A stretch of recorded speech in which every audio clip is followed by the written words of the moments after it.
অনেক বছর আগের কথা। তিনজন নেককার বন্ধু একসঙ্গে সফরে বের হয়েছিল।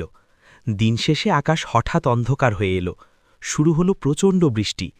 আশ্রয়ের জন্য তারা পাহাড়ের এক গুহার ভেতরে ঢুকে পড়ল। হঠাৎ বিকট শব্দে পাহাড়ের উপর থেকে এক বিশাল পাথর গড়িয়ে এসে গুহার মুখ বন্ধ করে দিল। বাইরে যাওয়ার সব পথ বন্ধ।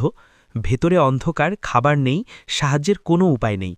মৃত্যুর মুখোমুখি দাঁড়িয়ে তারা বুঝে গেল মানুষের শক্তিতে আর কিছুই সম্ভব নয়।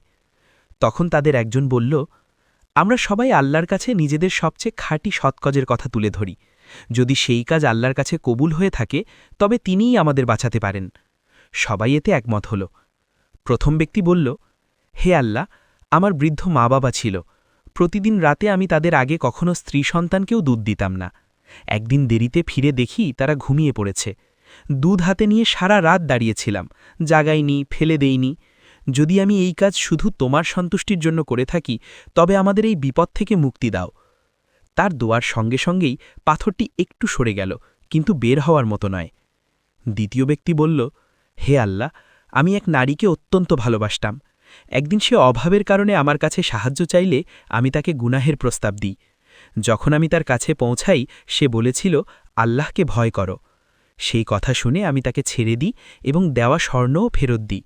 যদি এই কাজ আমি তোমার ভয় করে থাকি তবে আমাদের জন্য রাস্তা খুলে দাও। পাথরটি আরও একটু সরে গেল। আলো ঢুকতে শুরু করল, কিন্তু এখনও বের হওয়া সম্ভব নয়। তৃতীয় ব্যক্তি বলল, হে আল্লাহ, আমি এক শ্রমিককে মজুরি দিয়েছিলাম। সে না নিয়ে চলে যায়। আমি সেই টাকা ব্যবসায় লাগাই, যা পরে অনেক সম্পদে পরিণত হয়।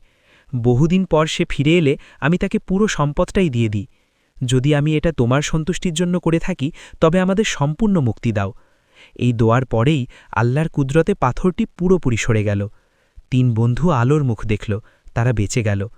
এই ঘটনাটি আমাদের শিক্ষা দেয়, আল্লাহর কাছে সবচেয়ে শক্তিশালী সুপারিশ হল খাঁটি সৎকাজ।